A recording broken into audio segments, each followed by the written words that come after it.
नमस्कार प्यारी दोस्त, मैं राहुल पालीवाल आप सभी का स्वागत करता हूं आपके अपने परिवार रोजगार वितंगत में। कैसे हैं आप सब, बता दीजिए एक बार। यदि आप अच्छे हों तो हम क्लास शुरू करें।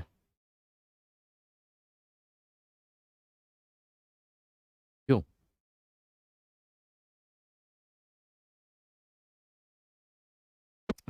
कहा था ना हमने 4:30 बजे मिलने का, तो फिर मिल गए और क्या। हाँ, आज ये टॉपिक आपका कंप्लीट हो जाएगा। और इसके बाद में आपका जो नेक्स्ट यूनिट है ना, आपके सिलेबस के अकॉर्डिंग मैं आपको ये भी बता देता हूँ, शायद मुझे जहाँ तक ध्यान है। इसके बाद अगला यूनिट क्या आएगा? मैं भी पहला वो था फिजिकल केमिकल कैटलिस्ट वगैरह, देन हाँ, 7th नंबर का जो आपका यूनिट रहेगा वो जेनेटिक्स वाला है। ठीक है। जेनेटिक्स वाला यूनिट रहेगा जो हम मंडे से शुरू करेंगे। इस टॉपिक के और जेनेटिक्स वाले टॉपिक के हम साथ में, इन दोनों टॉपिक के साथ में मल्टीपल चॉइस है ना, 6th यूनिट और 7th के एमसीक्यू हम साथ में करेंगे। ठीक है, इन दोनों के एमसीक्यू हम साथ में करेंगे plus previous year question.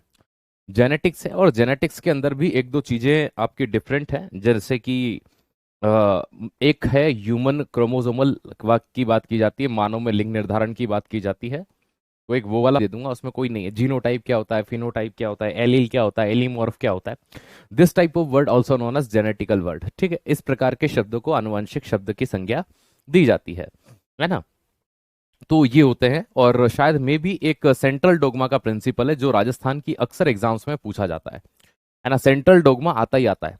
Central dogma में होता कुछ नहीं है, डीएनए से वो आरएनए बनाता है ना, और आरएनए क्या करता है, प्रोटीन सिंथेसिस करता है। तो बस इसी चीज को हमें समझना है कि कहाँ पर डुप्लीकेशन हो रहा है, कहाँ पर रेप्लिकेशन होता है, ट्रांसक्रिप्शन कहाँ पर होता है। तो सेंट्रल डोगमा की प्रोटीन प्रिंसिपल है एक, वो देखना है। और आप जेनेटिक इंजीनियरिंग जो है ना भाई, सीधी सी बात है। या फिर आप इसे जो फसलें वगैरह होती है, जेनेटिकल मॉडिफाइड क्रॉप वगैरह, जैसे कि फ्लेवर सेवर टमाटर क्या है, बीटी बैंगन क्या है, बीटी कपास क्या है, ये आपकी 8th यूनिट जो है शायद मे बी एनवायरमेंट वाली, उस एनवायरमेंट वाली यूनिट का पार्ट है ना। तो मैं 8th यूनिट जब इसके बाद शुरू करूंगा ना, तो मैं इससे करूंगा, जेनेटिक इंजीनियरिंग से। कहाँ से करूंगा? जेनेटिक इंजीनियरिंग से। ठीक है, और उसके बाद में एनवायरमेंट पढ़ाऊंगा, ताकि आप रिकनेक्ट भी कर पाएंगे दोनों को, और हमारी यूनिट भी नेक्स्ट शुरू हो जाएगी।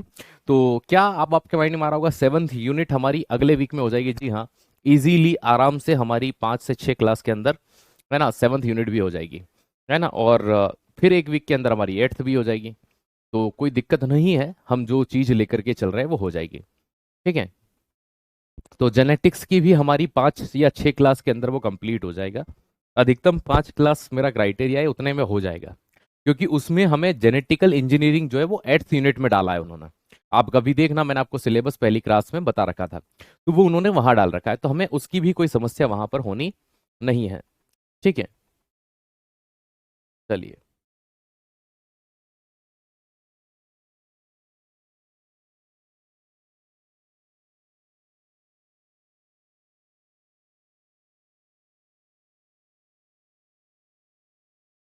ये कि उसमें हम लोगों को वो नहीं दिया, उन्होंने बायोडाइवर्सिटी नहीं दिया, तो इसलिए इन्वायरमेंट भी हमारे लिए छोटा हो जाएगा। देखो, जो चीज उन्होंने दी नहीं है वो काहे पढ़ेंगे हम, है ना। तो मोस्ट प्रोबेबल आपकी 7th और 8th भी हो जाएगी। आपकी 8वीं यूनिट थोड़ी सी बड़ी है ना, 7th की बजाय 8वीं थोड़ी सी, क्योंकि उसमें इन्वायरमेंट वाला जो पार्ट है ना वो थोड़ा सा लेंथी है, लेकिन मैं करवा दूंगा, मत लोट लो आप, कोई दिक्कत नहीं है। चलिए, हम एसएलवी है ना, एएसएलवी, पीएसएलवी, जीएसएलवी और आरएसएलवी की बात कर रहे थे कि हमने कहाँ तक पढ़ लिया था। मुझे जहां तक ध्यान है, मैं आपको यहाँ तक लेके आ गया था, जियोसेल्वी तक, है ना। और फिर हम आरएसएलवी तक आ चुके थे, और यहाँ पर ला करके मैंने आपको विराम दे दिया था। अब इसके बाद हमें सैटेलाइट की चर्चाई करनी है, भारत ने क्या कीर्तिमान रचे उनकी बात करनी है। और प्यारे साथी, उसी के साथ हम धीरे से यहाँ पर क्या हो जाएंगे, है ना, सैटेलाइट्स को पढ़ते पढ़ते इस टॉपिक को हम फिनिश भी करेंगे। इसमें मैंने एक चीज और की है, क्या की है, मुझे ऐसा लगा है ना, जैसे आजकल क्या है, थोड़ा सा मैंने क्या किया है, मैंने इसमें थोड़ा सा वर्ल्ड ने, है ना, भाई सीधी सी बात है, स्पेस के अंदर क्या क्या चीजें की हैं उसके मैंने कुछ पॉइंट्स डाल दिए हैं, है ना। तो वो लास्ट में मिसलेनियस या विविध के नाम से मैंने डाले हैं कि, है ना, जैसे कि पहला कुत्ता कौन गया, कि ये क्या हुआ, पहला व्यक्ति कौन गया, है ना भैया, पहला अंतरिक्ष में जाने वाला यान कौन सा था, इस टाइप इंडियन है ना स्पेस प्रोग्राम। लेकिन अगर उन्होंने ये चीज पूछ ली ना, तो हम कुछ नहीं बोल पाएंगे। है ना। ये भले मेरा पार्ट नहीं हो, ये आपके जीके का पार्ट हो, लेकिन इस टॉपिक से रिलेवेंट था, तो मैंने ये 15-20 पॉइंट यहाँ पर डाले हैं। आप एक बार भी नजर घुमाएंगे ना, तो आपने कई बार इनको पढ़ रखा है, तो ये आपको याद हो जाएंगे कि भैया ना, भारत के पहले कौन थे, यहाँ के पहले कौन थे, पहला कुत्ता कौन था, पहली बिल्ली, इस टाइप से 10 टाइप ऑफ। तो भारत का प्रमुख उपग्रह एवं अंतरिक्ष यान जहां से सबसे ज्यादा प्रश्न आते हैं। कुछ बच्चे मुझसे लगातार पूछ रहे थे, सर आपने ये बताया नहीं आर्यभट्ट किसने छोड़ा। मैंने आपसे कहा था, जब मैं आपको सैटेलाइट वगैरह पढ़ाऊंगा पर्टिकुलर नाम ले लेकर के, तब आप सारी चीजें पढ़ेंगे। सबसे पहला नाम आता है आर्यभट्ट। शून्य की खोज करता आर्यभट्ट, है ना, महान गणितज्ञ खगोल शास्त्री के नाम पर हमने भारत के पहले सैटेलाइट का नाम रखा। तो प्यारी दोस्त, ये आपको यहां पर थोड़ा सा ध्यान देना है कि भारत का पहले सैटेलाइट का जो नाम था वो किसके नाम पर रखा गया, है ना, एक महान गणितज्ञ जिन्होंने शून्य का आविष्कार किया, जिनका नाम क्या था, आर्यभट्ट। 19 अप्रैल 1975 ये वो साल है जब भारत ने अंतरिक्ष युग में प्रवेश किया। लेकिन इसमें एक ट्विस्ट है, ये बनाया हमने था लेकिन लॉन्च हमने नहीं किया। ये बनाया हमने लेकिन लॉन्च हमने नहीं किया। तो इसको लॉन्च किसने किया था? ये रूस से लॉन्च किया गया था। कहां से? रशिया से। रशिया का एक स्पेस स्टेशन है, जैसे हमारा है ना भाई सतीश धवन श्रीहरिकोटा आंध्र प्रदेश के अंदर, जहां से हम ऐसे इनके भी हैं, है ना। जैसे भैया सीधी सी बात है, इंटर कॉस्मोस के नाम से है। उस समय एक्चुअल में, आज हम भले रूस बोल दें, लेकिन उस समय रूस नहीं होता था, है ना। 1992 के बाद में तरानू के आसपास जो रशिया जो टूटा था, उस समय सोवियत संघ हुआ करता था। क्या हुआ करता था? यूएसआर हुआ करता था, सोवियत संघ हुआ करता था। सोवियत संघ टूटा तो लगभग 14 देश अलग हुए, है ना, रशिया से। तो प्यारे साथी, रशिया खुद उसमें इंक्लूड होता है। तो आज जिसे हम रूस कहते हैं, वो एक समय सोवियत संघ हुआ करता था। ये जितने भी स्थान देखते हैं नाम, कजाकिस्तान, ये स्थान, वो स्थान, ये यूक्रेन से, जिससे वो है ना, वो कहते हैं ना कि, मैं एक चीज अक्सर देखी है मैंने, कि एक ही पेनिनसुला टूट करके जब कंट्रियां अलग होती है ना, वो अक्सर राजनीति के, है ना, राजनीति के क्या चढ़ जाती हैं? भेंट चढ़ जाती हैं। दक्षिण कोरिया, उत्तर कोरिया ले लो आप, लड़ रहे हैं आज भी, ठीक है। वहां के राजनेता इस पर रोटियां सेक रहे हैं। और एक बार जो ये चीजें शुरू हो जाती है ना, फिर ये वास्तविकता में दुश्मनी में बदल जाती हैं, है ना। As it is Bharat Pakistan का ले लो आप, भारत पाकिस्तान का ले लो। बांग्लादेश हमने ही पैदा करा 1972 के अंदर, इसलिए बांग्लादेश एकदम इतना आक्रामक नहीं होता है, कि उसे पता है कि पैदा करने वाले पिताजी यही हैं, ठीक है। तो वो उसके हम दादाजी हैं, क्योंकि भाई हमारा बेटा कौन था? पाकिस्तान, है ना। भले नालायक है, लेकिन क्या करें। तो 19 अप्रैल 1975 में रूस के अंतरिक्ष केंद्र इंटर कॉस्मोस से इसका प्रक्षेपण किया गया। अब बात आती है रोहिणी की, बात करते हैं। रोहिणी भारतीय भूमि से छोड़ा गया प्रथम उपग्रह था। ये प्रश्न जब भी आता है ना, ये पॉइंट, कि भारत भूमि से छोड़ा गया पहला उपग्रह कौन सा था, तो रघुकुल रीत सदा चली आई, दह रट्टे दह रट्टे, रटने वाले क्या करते हैं? आर्यभट्ट, जय माता दी, ठीक है, आर्यभट्ट प्रभु की जय हो। तो भाई साहब वहां भी वो आर्यभट्ट लगा देते हैं, लेकिन रोहिणी था। तो पहला भारतीय भूमि से छोड़ा गया, किससे छोड़ा था हमने? एसएलवी से छोड़ा था, याद रखिएगा। तो 1979-80 में सतीश धवन केंद्र से सफलतापूर्वक, एक्चुअल में हमने पहला ट्राई 79 में ही कर लिया था रोहिणी को भेजने का, लेकिन हमारा जो लॉन्चिंग व्हीकल है ना, वो फेल हो गया। तो फिर क्या था भैया? 1980। इसके साथ ही 1980 में भारत अंतरिक्ष क्लब में शामिल होने वाला छठा देश बना। इससे छठा देश देख लो आप। इससे पहले सिर्फ 5 ऐसे देश थे जिन्होंने अंतरिक्ष में अपनी भूमि से क्या किए थे? रॉकेट छोड़े थे। भारत छठा देश बना। विश्व के आज भी कुछ चुनिंदा 7-8 देश ही हैं जिनके पास अंतरिक्ष में जाने की पावर है। ये लोग बोलते हैं हम ये हैं, हम वो हैं, हमें कितना भी कुछ भी बोल दिया जाए, है ना, लेकिन ये अच्छे से जानते हैं कि अगर इंडियन इंजीनियर्स वहां से निकल जाएं, है ना, इंडियन मैनेजमेंट के बंदे वहां से निकल जाएं, ठीक है, तो कुछ नहीं बचेगा। अगर जितनी भी आज ये कंपनियां जो रन कर रही हैं ना, बड़ी बड़ी, इनमें मेन जो काम करने वाले हैं वो वही हैं। तो 1979 नंबर का देश बना था अंतरिक्ष में उपग्रह भेजने वाला, तो छठे नंबर का देश बना। हर एक चीज अपने पीछे कहानी लेकर के आती है, और वही कहानी यहां पर भी है, ठीक है। अगर हम यूं देख लें कि भैया ये तो चलो हुआ होगा, नॉर्मल सी चीज है, हम साधारण सी मान लेते हैं, लेकिन कैसे कहें, तो भारत अंतरिक्ष क्लब में शामिल होने वाला छठा देश बन गया, 6 नंबर की कंट्री बन गई। फिर आता है एप्पल। सर एप्पल का आईफोन? नहीं भैया, वो अलग चीज है, ठीक है। एप्पल हमने पहला उपग्रह छोड़ा था, लेकिन ये हमने भारतीय भूमि से नहीं छोड़ा, ठीक है, ये चीज ध्यान रखना है। भारत का पहला संचार उपग्रह था, ठीक है, भूस्थैतिक कक्षा। भूस्थैतिक कक्षा क्या होती है? देखो मैं आपको एक बार फिर समझा देता हूं। पृथ्वी पर ये जो परिक्रमा करते हैं पोलर सैटेलाइट, ये 500 से 800 किलोमीटर, लगभग 800 किलोमीटर पे ज्यादा स्थापित करते हैं, क्योंकि स्टेबिलिटी रहती है, ठीक है। और जो ऐसी परिक्रमा करते हैं, इन्हें भूस्थैतिक उपग्रह कहा जाता है। ये लगभग 36,000 क्या ना 36,000 किलोमीटर की ऊंचाई पर स्थापित करते हैं। तो ये भू स्थिति कक्षा ये वाली होती है। और ये कौन से होते हैं? ये पोलर सैटेलाइट होते हैं, है ना। है ना, पोलर सैटेलाइट मतलब ध्रुवीय उपग्रह। छोड़ा था हमने 1981 के अंदर, लेकिन ये भारत ने नहीं छोड़ा। मतलब बनाया हमने, लेकिन उस समय देखो था ये कि हमारे पास में जीएसएलवी, हमारे पास में एसएलवी था, है ना, हमारे पास में एसएलवी थे, जीएसएलवी नामक ऐसी चीजें नहीं थी। और दूसरी बात, हमारे पास रॉकेट ही नहीं है, तो हम छोड़ेंगे कैसे? कि सर रॉकेट आ तो गया था। एसएलवी एसएलवी और जीएसएलवी में अंतर था। जीएसएलवी भूमध्य रेखीय तल में स्थापित करने के लिए जाना जाता है ना। और हमारे पास वो पावर नहीं थी कि हम पर्टिकुलर जिस लोकेशन को टारगेट कर रहे हैं वहीं पर उसको बिठा पाए। तो हमने फ्रेंच गुयाना से क्या बोला कि भैया एक काम करो, आपके कोरू प्रक्षेपण जो क्षेत्र है, जैसे अपना सतीश धवन है अंतरिक्ष केंद्र श्रीहरिकोटा में, तो भैया तुम छोड़ दो। तो 19 जून 1981 भारत का पहला, याद रखिएगा, संचार उपग्रह छोड़ा गया। किस देश से? तो फ्रेंच गुयाना के कोरू। कोरू जगह है जहां पर, जैसे अपने यहाँ श्रीहरिकोटा है ना आंध्र प्रदेश में, वहां पर क्या है? कोरू प्रक्षेपण यान है। तो देखो अभी मैंने 3 बिंदु पढ़ाए, लेकिन तीनों ही अपने आप में कहीं ना कहीं किसी तरह से पहला रखते हैं। आर्यभट्ट ओवरऑल पहला, लेकिन भारतीय भूमि से नहीं छोड़ा गया। रोहिणी भारतीय भूमि से छोड़ा गया पहला। 75, 80, 81 सन क्या है? 1975, 1980 और 1981। फिर आते हैं मेटसेट। ये वही मेटसेट है जिसका नाम आगे चल करके हम, है ना, कल्पना चावला जो हमारे भारतीय मूल की अमेरिकी वैज्ञानिक रही, है ना, तो उनकी स्मृति में हम इसका नाम बदल देंगे। तो भारत का पहला मौसम संबंधी, इसी देखो मेट का मतलब ही यही था कि हमने इसे मौसम संबंधी रखा। ठीक है, तो प्यारे दोस्त, ये चीज सैटेलाइट के पीछे थोड़ी सी कहानी समझे, कोई दिक्कत नहीं है, 2-4 पेज ज्यादा भर जाएंगे। तो इससे क्या होता है, जब हम किसी के पीछे किसी चीज को सीक्वेंस में पढ़ते हैं ना, मैं इनको ईयर तक में सीक्वेंस में जमा के लाया हूं। पहले 75 लाया, फिर 80 लाया, फिर 81 लाया, फिर उसके बाद जो जो फर्स्ट आते जाएंगे मैं उन सबको ईयर वाइज जमा करके ला रहा हूं, है ना। इसमें हालांकि समय लग,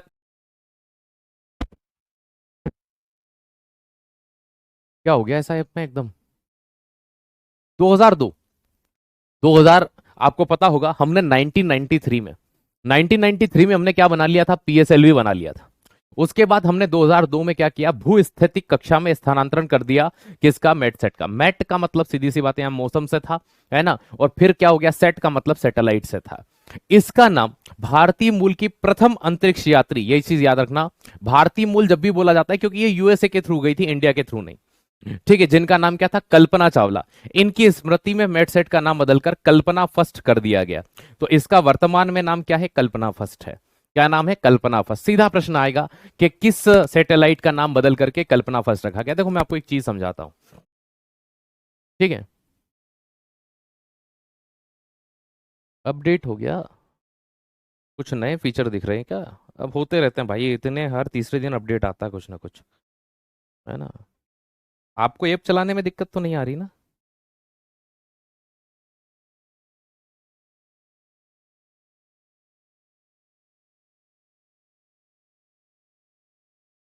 स्मूथ चलने लग गया है।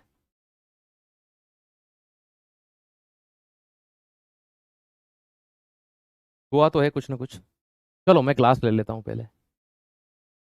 हाँ, सारा सिस्टम है ना अपडेट किया। वो क्या है, हो सकता है किसी कारण, भाई आप देखो परेशानी आती है तभी तो व्यक्ति अपडेट होता है, नहीं तो कैसे अपडेट होता है। ठीक है, तो ये चीज ध्यान रखिएगा। कल्पना चावला, भैया देखो सीधी सी बात है, कल्पना चावला जब आ रही थी रिटर्न अंतरिक्ष से, तो उस समय क्या हुआ था कि जब पृथ्वी की, भाई सीधी सी बात है, लैंडिंग होने में मुश्किल से चंद मिनट, कह लीजिए मिनट भी ज्यादा हो जाएगा, ही बाकी था। उनके यान में फ्रिक्शन बहुत ज्यादा। ठीक है, तो ऐसी स्थिति में फिर क्या हुआ, ऐसी स्थिति में क्या हुआ कि भैया, है ना, उनका निधन हो जाता है और पूरा विश्व, खासकर भारत की आंखें नम हो जाती हैं। ऐसा सेम अभी भी हुआ था, लेकिन अब वो सुरक्षित लौट आई हैं, है ना। एजुसेट शिक्षा, एजुसेट जो था, देखो इसका मतलब ये इस तरह से लिखा गया था, है ना, एजू और सेट। एजू सेट, एजू का मतलब एजुकेशन से था और सेट का मतलब सैटेलाइट से था। एजू का मतलब काई से था? एजुकेशन से, और सेट का मतलब सैटेलाइट। तो शिक्षा के लिए, है ना, एजुकेशन पर्पस के लिए छोड़ा गया पहला सैटेलाइट का क्या नाम था? एजुसेट था, है ना। कौन से ईयर में छोड़ा गया? 2004 में। और भैया कहां से? सतीश धवन अंतरिक्ष केंद्र श्रीहरिकोटा आंध्र प्रदेश से छोड़ा गया। तो एजुकेशन के लिए समर्पित कौन सा था? ये कभी कभी आप इनको देखते हो ना, इनके फुल फॉर्म देख लिया करो। एजू का मतलब क्या हो जाएगा? एजुसेट। है ना। और सेट का मतलब क्या हो जाएगा, सैटेलाइट। एजू का मतलब एजुकेशन। इसी तरह से ये हो जाता है हेमसेट। क्या हो जाता है, हेमसेट। तो हेम और सेट, है ना, ये हेमसेट हो जाता है। तो सेट का मतलब सैटेलाइट से, ये ए आएगा पीछे लास्ट में। तो हेमसेट रेडियो सेवा संबंधी सेवा उपलब्ध कराने वाला उपग्रह था। रेडियो के लिए हमने छोड़ा था इसको 2005 के अंदर, है ना, ताकि रेडियो का प्रसारण अच्छा हो सके, उसके लिए रेडियो संबंधी सेवा के। सर ये पहला क्यों नहीं बोल रहे हो? पहला इसलिए नहीं बोल रहा हूं क्योंकि सूचना एक तरह से हमने यहां पर कहा गया एप्पल, भारत संचार के लिए ऑलरेडी हमने एप्पल पहले भेज दिया था, है ना। तो कभी पूछे कि रेडियो सेवाओं को बेहतर करने के लिए कौन सा सैटेलाइट भेजा गया था, तो हेमसेट भेजा था। रेडियो सेवाओं को अच्छा करने के लिए, बेहतर करने के लिए कौन सा सैटेलाइट भेजा गया था, तो ये चीज ध्यान रखो। PSLV C6 इसमें, है ना, मुख्य रूप से जो रॉकेट लॉन्चिंग व्हीकल था। मैं किसी किसी में ही रॉकेट लॉन्चिंग व्हीकल पढ़ाऊंगा आपको, हर उपग्रह में नहीं पढ़ाऊंगा। क्यों? क्योंकि वो उपग्रह था, है ना, ये, है ना, सॉरी, रेडियो सेवा संबंध में छोड़ा जाने वाला, संचार के लिए पहला हमने एप्पल छोड़ दिया था, ये चीज ध्यान रखो। कार्टोसेट भाई साहब, तहलका मचाने वाला, है ना। भारत का पहला रिमोट सेंसिंग सैटेलाइट का क्या नाम था, तो कार्टोसेट था। क्या नाम था? कार्टोसेट। भारत का पहला सुदूर संवेदन उपग्रह, India's first remote sensing satellite, जो कक्षीय त्रिविम प्रतिबिंब प्रदान, मतलब भाई साहब ऊपर से ही 3D इमेज बना रहा है। तो फर्स्ट रिमोट सेंसिंग सैटेलाइट का क्या नाम रखा हमने? कार्टोसेट रखा। प्रतिबिंबों का उपयोग, अब जो इमेज प्राप्त होती है, प्रतिबिंब फोटो को, अरे फोटो जासूसी में भी अच्छा हो जाता है ना। बार बार, जैसे मान लीजिए पाकिस्तान के ऊपर से हमारा सैटेलाइट जितनी बार गुजरे, उतनी बार वहां पर खचाक खचाक खचाक फोटो खींच रहा है, डेली एक फोटो खींच रहा है। अब आप ये सोचिए कि अगर वो एक जगह पर कोई कंस्ट्रक्शन कर रहा है, तो पहले 2 महीने पहले वहां कुछ नहीं था, और अगर आज बिल्डिंग बन जाए, तो भैया भारतीय जो, भाई सीधी सी बात है, वो डेटा कहां जाएगा? हमारी जो इंटेलिजेंस है उसके पास जाएगा। अब इंटेलिजेंस ये अनुमान लगाती है यार कि इतने बड़े एरिया में ये क्या बना रहे हैं, 3 महीने पहले कुछ नहीं था, है ना, लेकिन आज ये सारी चीजें हो रही हैं। तो ये अनुमान लगाए जाते हैं, है ना। ये मुख्य रूप से, ये देखो, ये सबसे अच्छी चीज है। किसी भी देश के पास 2-3 चीजें अपनी खुद की होनी चाहिए, है ना, अगर उस देश को विदेशी ताकतों से बचना हो तो। सबसे पहली चीज, सैटेलाइट और नेविगेशन खुद के होने चाहिए। दूसरी बात, कम से कम उस देश के पास एक एक्स्ट्रा ऑप्शन हो किसी फ्यूल का, ताकि अगर मान लीजिए जैसे अभी, है ना, क्राइसिस हुए, हम लोग सरकार को भले कितना भी कोस दें, लेकिन मुझे एक बात बताइए, किसी की भी गवर्नमेंट होती, आप भी प्रधानमंत्री होते, तो चलो आप किसी को क्या नहीं दे पा रहे हो, सिलेंडर नहीं दे पा रहे हो, LPG नहीं दे पा रहे हो, कोई दिक्कत नहीं है। लेकिन इलेक्ट्रिसिटी ही बोल दो कि जब तक ये चलती है तब तक भाई साहब यूज करो, कोई दिक्कत नहीं है। 6 महीना, 8 महीना, 1 साल, 2 साल ये युद्ध खत्म नहीं होता है, हमारी तरफ से फ्री, आप सिगड़ी जलाइए, जैसे खाना बनाए बनाइए, है ना। कम से कम इतना बोल सकते हैं, मतलब एक नॉर्मल, मैं ही नहीं बोल रहा चलो फ्री भी करो, पर थोड़ा बहुत 50% सब्सिडी दे दो साहब, कुछ भी कर लो, लेकिन एक अल्टरनेटिव ऑप्शन रखो, है ना। और ये चीजें अब इंडिया को धीरे धीरे समझ में आ रही है ना। देखो क्या होता है कि ठोकर खाकर ठाकुर बनने वाले लोग हैं हम, हमें पहले से समझ नहीं होती, जब तक हमारे ऊपर बीतती नहीं है ना, तब तक हम उस चीज को लेकर के नहीं चल रहे होते हैं। तो सेम टू सेम यहां भी है, इसको मुख्य रूप से जासूसी वगैरह के लिए, है ना, वैश्विक स्तर पर मुख्य रूप से उपयोग में लाते हैं हम लोग। मेगा ट्रॉपिक्स, एक्चुअल में भारत और फ्रांस ने मिलकर के, मेघा, मेघा का मतलब अपने यहां बादल से होता है, और ट्रॉपिक का मतलब होता है ट्रॉपिकल रीजन। क्या है? बादल। तो भारत और फ्रांस ने मिलकर के क्या किया था, सन 2011 के अंदर इसको छोड़ा था, लिखा होगा यहां पर, भारत और फ्रांस ने मिलकर सन 2011 में इसे प्रक्षेपित किया। अश्व वायुमंडल, देखो बहुत सी बार क्या होता है, बोलते क्या है और करते क्या है, कि मतलब क्या होता है सर, जैसे कि मान लो कि पाकिस्तान का पानी रोकना है, ये तो युद्ध में रोक दिया, और अगर यूं रोकना होता तो कि हम मरम्मत कर रहे हैं अभी आगे की, हमारे नदी वगैरह पे थोड़ी सी चीजें चल रही हैं, इसलिए 15 दिन पानी नहीं छोड़ पाएंगे साहब, तो बहाना क्या हो गया, दूसरा हो गया। ठीक है, तो वो वाली चीज होती है, सेम टू सेम यहां पर भी, है ना। तो कभी कभी कुछ कंट्रीज क्या करती है, बोलती क्या है, हम इसलिए लॉन्च कर रहे हैं कि हम आपदा वगैरह की निगरानी रखेंगे, लेकिन रियलिटी में किसी और की निगरानी कर रहे होते हैं वो। तो इसका उद्देश्य मौसम, जलवाष्प, आर्द्रता एवं वायु, यहां तो एक्चुअल में 2 देश जब कॉमन आते हैं, तो वो तो जो काम कर रहे हैं वो उसी को करते हैं, लेकिन पर्सनली बता रहा हूं, तो यकीनन, है ना। इसी के बाद इंडिया की थोड़ी सी जो इज्जत थी ना, वो बढ़ी थी 2008 के बाद में। इसके पहले इंडिया को मतलब थोड़ा सा लाइट लेते थे कि हाँ ठीक है, कर रही होगी काम, है ना। 2008 के बाद, और उसके बाद 2013 मंगलयान, 2013 के बाद जो हमने इसरो ने ग्रोथ पकड़ी है ना भाई साहब, मतलब नासा खुद भी इसरो से मदद लेता है अब कई प्रोजेक्ट के अंदर, मतलब हमने वो इज्जत कमाई है। तो चंद्रयान, याद रखिएगा, चंद्रमा के लिए समर्पित भारत का पहला चंद्र मिशन कौन सा था, चंद्रयान। कई लोग इसे चंद्रयान फर्स्ट भी कह देते हैं। तो अगर आप इसे चंद्रयान कहो या चंद्रयान फर्स्ट कहो, डजेंट मैटर, दोनों एक ही हैं। किसी के पीछे एक लगाओ या ना लगाओ, कोई बात नहीं। अब यहां देखिएगा 22 अक्टूबर 2008, ये वो तारीख है जिस दिन भारत इतिहास रचने जा रहा है। ठीक है, वो है ना, अक्सर इंडिया के लोग एक बात कहते हैं कि झंडा में इंटर कर जाता है। 18 नवंबर को 2008 को चंद्रमा की कक्षा में प्रवेश किया और लगभग अगस्त 2009 तक एक्टिव रहता है। कब तक रहता है? अगस्त 2009। कोई दिक्कत नहीं है, अगर ये 1 महीने बाद भी काम करना बंद कर देता, डजेंट मैटर, हमें उससे कोई मतलब नहीं है। पहुंच गया वो महत्वपूर्ण है ना। रेंग कर पहुंचा, दौड़ कर पहुंचा, चल कर पहुंचा, उससे कोई फर्क नहीं पड़ता। 22 अक्टूबर 2008 को लॉन्च किया जाता है, 18 नवंबर 2008 को चंद्रमा की कक्षा में ये इंटर करता है। और भाई साहब, इसके साथ ही भारत चंद्रमा पर यान भेजने वाला छठा देश बन गया। लेकिन इसमें एक ट्विस्ट है, हम चंद्रमा पर उतरे नहीं हैं। कि सर मतलब ये पृथ्वी, ये चंद्रमा, हमने यहां से यान भेजा और वो जाकर के चंद्रमा की परिक्रमा करने लग गया, चंद्रमा के ऊपर नहीं गया है। समझना इसमें और चंद्रयान 3 में अंतर क्या है, नहीं तो फिर हम यहां पर काहे इसको भाई छठे नंबर पे पढ़ते हैं। तो चंद्रमा पर यान भेजने वाला छठा बना है, चंद्रमा के ऊपर उतरने वाला नहीं। उतरने वाला चौथा देश है भारत, चंद्रमा पर उतरने वाला चौथा देश है। हमने चंद्रमा पर यान उतारने वाले हम चौथे देश हैं। चंद्रमा के साइड में परिक्रमा करने वाले हम छठे देश बने थे पहले, है ना। अंतर है दोनों चीजों में।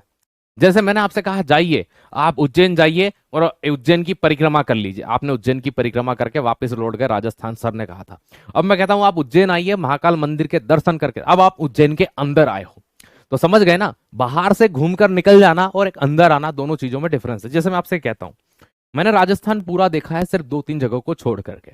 मैं जयपुर से निकला कई बार हूं, लेकिन मैंने जयपुर घूमा नहीं है आज तक। ठीक है, मतलब मैं जयपुर के अंदर आया हूंगा या बस स्टैंड से होकर के निकल गया हूंगा, रेलवे स्टेशन से निकल गया हूंगा, लेकिन मैंने जयपुर अच्छे से पूरा नहीं घुमा है। मतलब जैसे हवा महल है, ये सारी चीजें।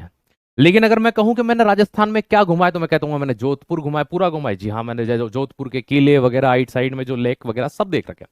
जैसलमेर पूरा घुमा है ना। केसर जैसलमेर के आगे सेम, कुलधरा, तनोट माता मैंने पूरा देखा है। बीकानेर, बाड़मेर, फलोद मैं पूरा देखा है। उदयपुर में पूरा देखा है। चित्तौड़ में पूरा देखा है। मतलब जितना भी आप जाओगे इधर, टोंक वगैरह अच्छे से डीपली घूम रखा है। तो मैं कहूंगा मैं भानगढ़ किला भाई वो नहीं देखा मैंने। तो समझे, दो चीजें होती हैं। ठीक है, तो भैया 22 अक्टूबर 2008, 18 नवंबर 2008 को ये चंद्रमा की कक्षा में पहली बार इंटर करता है। ठीक है, 12 नवंबर नहीं बेटा, 18 नवंबर ही है। इंटर करने की डेट है वो 18 नवंबर 2008 को। और ये कब तक एक्टिव रहता है? अगस्त 2009 तक। ठीक है, डेट सही है बेटू। ठीक है, 12 नहीं है ना, 18 ही है। ठीक है, अब यहां से आगे बढ़ जाते हैं। चंद्रयान 2, है ना। अभी इसके बीच में मुझे मंगल मिशन पढ़ाना था 2013, लेकिन मैंने चंद्रयान 2 इसलिए कर लिया क्योंकि चंद्रमा से रिलेवेंट है। हम 22 जुलाई 2019, पूरी दुनिया की निगाह भारत के ऊपर थी, है ना। हमने GSLV मार्क 3, भारत का इतना हैवी रॉकेट, ये भाई साहब क्या कहें, है ना। हाथी को भी छोड़ के आ जाए, ये इतना खतरनाक होता है। GSLV मार्क 3, इसे वर्क हॉर्स कहते हैं इसरो का। 22 जुलाई 2019 को श्रीहरिकोटा GSLV मार्क 3 से चंद्रयान 2 लॉन्च किया जाता है। 7 सितंबर 2019 को चंद्रमा की कक्षा में प्रवेश करता है। कहां प्रवेश करता है? चंद्रमा की कक्षा में प्रवेश किया। परंतु चंद्रमा पर उतरने के दौरान 2 किलोमीटर पहले इस मिशन का संपर्क टूट जाता है। सतह पर उतरने के जस्ट 2 किलोमीटर पहले। ठीक है, कितने? सिर्फ 2 किलोमीटर। अलवर नहीं आया, मैंने अलवर भी घुमा हुआ है। अलवर में मुझे पता है भरतरी की जी की समाधि पे आया था। अलवर आया बहुत टाइम हो गया मुझे, बहुत पहले आया था, है ना। कई साल हो गए होंगे, 6-7 साल हो गए होंगे। भरतरी जी और, है ना, उज्जैन और अलवर जो होते हैं ना, दोनों से रिलेशन अगर किसी से जोड़ा जाता है ना, उज्जैन और अलवर का, तो राजा भरतरी जी जो थे वो विक्रमादित्य के भाई हुए। और यहाँ पर उनकी गुफाएं हैं, यहाँ समाधि है ना, समाधि स्थल अलवर में है। और यहाँ तो ये चीजें हुई। अब देखिएगा, भारत चंद्रमा के दक्षिण ध्रुव पर उतरने वाला विश्व का पहला देश, चंद्रमा पर उतरने वाला ओवरऑल चौथे देश है हम। ठीक है, ये चीज ध्यान रखना। तो चंद्रमा पर उतरने वाले कौन सी कंट्री है? चौथी कंट्री। अभी तक यहां पर वो लाइन नहीं है। अब यहां देखना, दक्षिण ध्रुव पर इससे पहले कोई नहीं गया, क्योंकि चंद्रमा का जो दक्षिण ध्रुव है ना, वहां है अंधियारा, बिल्कुल अंधकार क्षेत्र है। अब चंद्रयान 2 में दो चीजें थी, संपर्क टूट गया, ठीक है, तो ये लैंड इजीली नहीं हो पाया। इसके लैंडर का क्या नाम था, है ना, तो लैंडर जो था इसका नाम था विक्रम, और रोवर का क्या नाम था, प्रज्ञान। कि इसमें एक प्रॉब्लम हुई कि सर प्रॉब्लम क्या हुई, सॉफ्ट लैंडिंग नहीं करवा पाए हम एकदम से, देखो गुरुत्वाकर्षण का, ग्रेविटेशनल फोर्स का डिफरेंस आता है, वहां 1/6 कम है, तो एकदम से क्या होता है, वो भी अपनी ओर खींचेगा तो सही, तो लैंडिंग वहां पर सॉफ्ट होनी चाहिए। पृथ्वी की तुलना में वहां लैंडिंग में भी डिफरेंशिएशन आता है, ठीक है। चूरू आया हूं, लेकिन चूरू में कोई विशेष जगह नहीं है घूमने लायक, तो है ना, मतलब मुझे ऐसा कुछ लगा नहीं, तो आया हुआ हूँ चूरू में वैसे, ठीक है, पर बस यही है, ठीक है, लेकिन मुझे कोई विशेष ऐसी जगह किसी ने बताई नहीं कि चूरू में कुछ घूमने लायक है। चंद्रयान 3, है ना, इतनी चीजें याद रखना। दक्षिण ध्रुव पर उतरने वाला भारत पहला देश बना है, कई बार पूछा जाता है, ओके। रोवर क्या होता है और लैंडर क्या होता है, देखो भैया एक चीज, एक मैं आपको बताता हूं, जैसे आप किसी गाड़ी में बैठकर जा रहे हैं, तो आप चल नहीं सकते क्या, कि सर चल सकते हैं, तो लैंडर मतलब जो लैंड करवाएगा, और रोवर जो वहां पर घूम करके चीजों को क्या करेगा, ऑब्जर्व करेगा, है ना। गाड़ी होती है फुचुक फुचुक चलने वाली, उसमें कैमरे लगे होते हैं, चुई चुई इस तरह से, तो वो वहां पर ये, तो इन दो चीज थी, लैंडर और रोवर, इन दोनों की मदद से ही वहां पर क्या होता है ना, हम चंद्रमा की सतह पर, है ना, ऑब्जर्व कर पाते कैसी मिट्टी है, क्या है। पानी का पता इन्होंने लगा दिया था कि बर्फ जैसी संरचना चंद्रमा पर है। लेकिन एक चीज है, अभी भारत जिस दिन, अभी हम जीएसएलवी पर ही हैं, जिस दिन हमने आरएसएलवी डेवलप कर लिया ना, हम चांद से मिट्टी लेकर के आएंगे, चांद से मिट्टी लेकर के आएंगे। अरे हो सकता है हम इंसानों को पहुंचा दे और वो खुद थैला भर के ले आए, ठीक है। हाँ, हल्के मत लेना तुम अपने यहाँ वालों को, है ना, वो कहते हैं कि चांद की मिट्टी है, 100 रुपए किलो, क्या 1000 रुपए किलो लोग ले लेंगे अपने अपने यहाँ कुछ भी बिकता है, बेचने वाला चाहिए, और मारवाड़ी हो तो भाई साहब गंजे को कंगी बेच दे। चंद्रयान 3, चंद्रयान 3 की बात करते हैं। 14 जुलाई 2023, दिन था शुक्रवार का, ठीक है, शाम की लगभग कुछ बज रही होंगी, एंड शाम को तो मिशन पहुंचा था, 2:30 बज रही होंगे, दोपहर के 2:30, है ना, समय लिखा है मैंने, हाँ, शुक्रवार का दिन था और 2:30 बज रहे थे, है ना, 2:35 पर, ठीक है। श्री हरिकोटा आंध्र प्रदेश, सतीश धवन से ही छोड़ रहे हैं हम लोग तो 14 जुलाई 2023, फिर पूरे विश्व की निगाह भारत पर, ठीक है, पूरा देश, है ना, टीवी पे भाई साहब यही चीज चल रही है, अब उतरेंगे हम चंद्रमा पर। अपने यहाँ इंडिया का थोड़ा सा न्यूज वाला जो है ना, वो थोड़ा खतरनाक वाले ही है, ठीक है। सालासर बालाजी का मंदिर है, बालाजी का मंदिर यहाँ है रे भाई साहब, ठीक है, सीकर के पास में, सीकर और उसमें खाटू श्याम जी में सालासर बालाजी है। चुरू में कहाँ है, डिस्ट्रिक्ट चुरू लग जाता होगा, लेकिन मुझे जहां तक पता है सीकर के आइट साइड में, ठीक है, ये चीज ध्यान रखो। तो 14 जुलाई 2023 शुक्रवार, आंध्र प्रदेश के श्रीहरिकोटा आंध्र प्रदेश से 2:35 पर हम ये लॉन्च करते हैं। भाई साहब यह यान जब पहुंचा था, मैं वही सोच रहा हूं कि यार शाम के समय कुछ तो हुआ था, 6:04 पर आसपास सफलतापूर्वक उतर चुका है। तो शाम के 6:04, है ना, 6:04 है, जिला चुरू है, अच्छा ऐसा नहीं, मुझे ये पता नहीं है, देखो मुझे ये कैसे पता होगा यार कि पर्टिकुलर, है ना, लेकिन हाँ मैं सालासर वाला जी हो आया हूँ। तो आपके चूरू में, मुझे ऐसा लगा सीकर डिस्ट्रिक्ट है वो, है ना, तो अच्छा चूरू पड़ता है वो डिस्ट्रिक्ट, ठीक है, अब ध्यान रखेंगे हम, ठीक है, चलो कोई बात नहीं, है ना। अब ये ध्यान रखना, यह यान चंद्रमा के दक्षिण ध्रुव के आसपास की सतह पर 23 अगस्त 2023 को भारतीय समय अनुसार 6:04 पर उतर गया। तो 14 जुलाई 2023 को हमने भेजा, है ना, 2:35 पर, चंद्रमा के दक्षिण ध्रुव पर ही भेजा, 23 अगस्त 2023, है ना, शाम 6:05 पर भारत, ठीक है, याद रखना।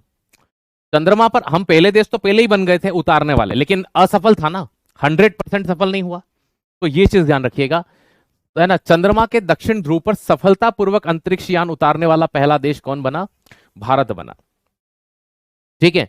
और इसी के साथ में चंद्रमा पर उतरने वाला चौथा देश बन गया भारत, ठीक है। चंद्रमा पर ओवरऑल 4 देश उतरे अभी तक, ठीक है, उसमें से भारत एक है। कौन कौन उतरे हैं, Russia, USA, China, India, Russia, USA, China, India, हम चौथे देश हैं, ठीक है। तो ये चीज ध्यान, इसी के साथ भारत चंद्रमा के दक्षिण ध्रुव पर सफलतापूर्वक अंतरिक्ष यान उतारने वाला पहला और चंद्रमा पर उतरने वाला चौथा देश बना। अब ऐसी स्थिति में कुछ चीजें और होती हैं। अरे यार, इसमें एक दो पॉइंट और थे, कहाँ गए?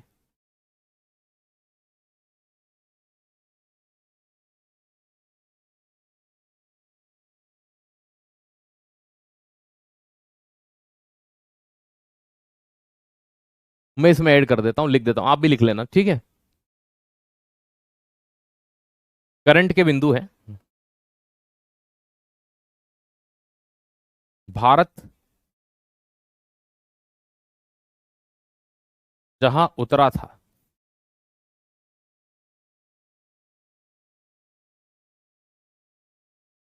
वह स्थान अब शिव शक्ति कहलाएगा, है ना। तो उस स्थान का नामकरण कर दिया गया है। पहले ये कहते थे कि चंद्रयान 3 लैंडिंग स्थल, पहले नाम क्या था? चंद्रयान 3 का लैंडिंग स्थल था, ठीक है। लेकिन अब उसका नाम क्या कर दिया गया है? शिव शक्ति कर दिया गया। ये हमने नहीं, विश्व की जितनी अंतरिक्ष एजेंसियां होती हैं उन वो मिलकर के काम करती है, ये उनके द्वारा नाम दिया गया है। आप कभी सोचे भारत ने ही नामकरण कर दिया हो? नहीं भैया, भारत ने नामकरण नहीं किया है ना। अंतरराष्ट्रीय स्तर पर उसे कहा जाता है। मतलब हर विश्व में अब कोई भी देश अगर उसे पढ़ाएगा, ठीक है, यहां तक कि कटोरिस्तान, तो उसे भी ये कहना पड़ेगा कि शिव शक्ति जगह कौन सी है जहां भारत का चंद्रयान उतरा था। तो ये याद रखना है आपको कि जहां पर चंद्रयान 3 लैंडिंग किया था सफलतापूर्वक, उस जगह का। अब आप ये सोच रहे होंगे सर इसमें लैंडर है ना, जो रोवर और लैंडर हैं वो नहीं आएंगे क्या, है ना। तो भैया ऑलरेडी पहले वाला जो रोवर था वो एक्टिव था, तो इसलिए यहां पर रोवर दोबारा नहीं भेजा गया, उसी से संपर्क साध लिया गया, ठीक है। तो इस पॉइंट को आपको याद रखना है।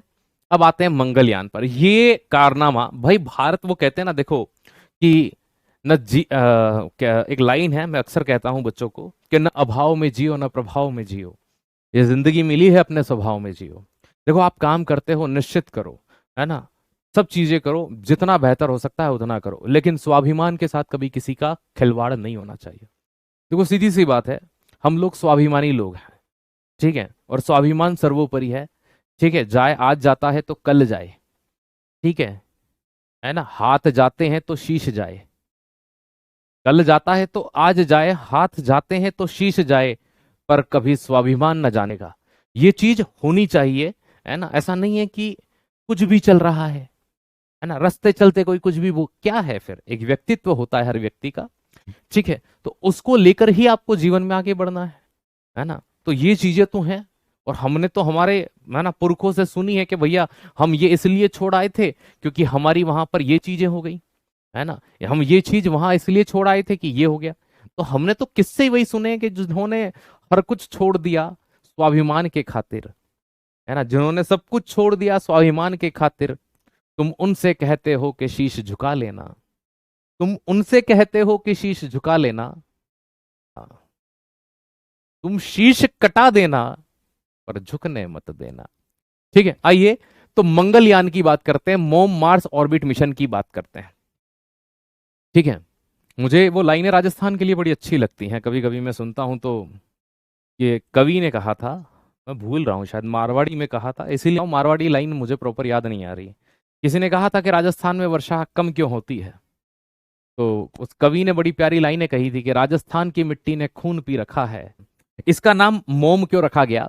क्योंकि इसको लीड जो कर रही थी वो, इसमें ये पहला ऐसा मिशन था जिसमें सबसे ज्यादा महिलाएं रही, मार्स ऑर्बिट मिशन, जिसे मोम कहा गया। एक्चुअल में विश्व का ऐसा कोई भी देश नहीं है, एक सिंगल कंट्री नहीं है जो एक बार में मंगल में पहुंच गया हो। अब जैसे हमारी पृथ्वी है, भाई सीधी सी बात, आप कहते हो बुध है, शुक्र है, मंगल है, पृथ्वी है, ठीक है। तो हम पृथ्वी और मंगल की बात करते हैं। एक बार में ऐसी कोई भी कंट्री नहीं है जो मंगल पर सीधा ऐसे चली जाए। तो सर हम कैसे चले गए? हमने क्या किया, हमारी ये पृथ्वी है, अब समझना, मैं इनको हटाता हूं, है ना, और यहां पर मंगल बनाता हूं। ये मंगल है, ठीक है, और ये हमारी क्या है? पृथ्वी है। अब ऐसा डायरेक्ट एक भी विश्व का ऐसा देश नहीं है जो पृथ्वी से रॉकेट चलाया और सीधा पहुंच गया हो। तो सर फिर हम कैसे एक बार में पहुंच गए? भारत का पहला मंगल मिशन है, और दोस्त याद रखिएगा इसके बारे में एक लाइन अगले स्लाइड पर होगी। भारत विश्व का पहला ऐसा देश जिसने अपने पहले मंगल मिशन में सफलता हासिल की, पहला ऐसा देश था भारत, विश्व का पहला ऐसा देश जो, अब कैसे गया वो समझना। एक्चुअल में क्या होता है, किसी भी ग्रह के चारों ओर उसका ग्रेविटेशनल फोर्स होता है, गुरुत्वाकर्षण का क्षेत्र होता है। उस गुरुत्वाकर्षण क्षेत्र की यदि बात की जाए तो प्यारे साथी, जैसे कि ये यहाँ का गुरुत्वाकर्षण क्षेत्र है ना। अब हम क्या करते थे कि इसको थोड़ी सी स्पीड दी, ये यहां आया, अब इसको यहाँ चक्कर लगाने दिए, और फिर ये चक्कर लगाते लगाते भाई स्पीड पकड़ी इसने, हमने तुरंत उसका इंजन चालू करके फिर यहां पहुंचा दिया। फिर इसने दो एक चक्कर लगाए, फिर हमने इसका इंजन चालू कर दिया। हम उस वेग को बार बार यूटिलाइज कर रहे थे। क्या कर रहे थे? यूटिलाइज। और फिर उसको यहां से फिर हमने वो वेग दिया और हम फिर उसको वहां से यहां ले आए, और ऐसे करते करते फिर ये मंगल के गुरुत्वाकर्षण में आ गया तो इसकी परिक्रमा करने लग गया।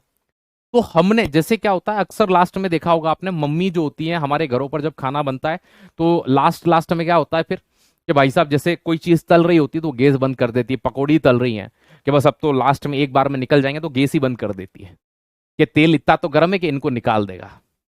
तो ये क्यों करते हैं?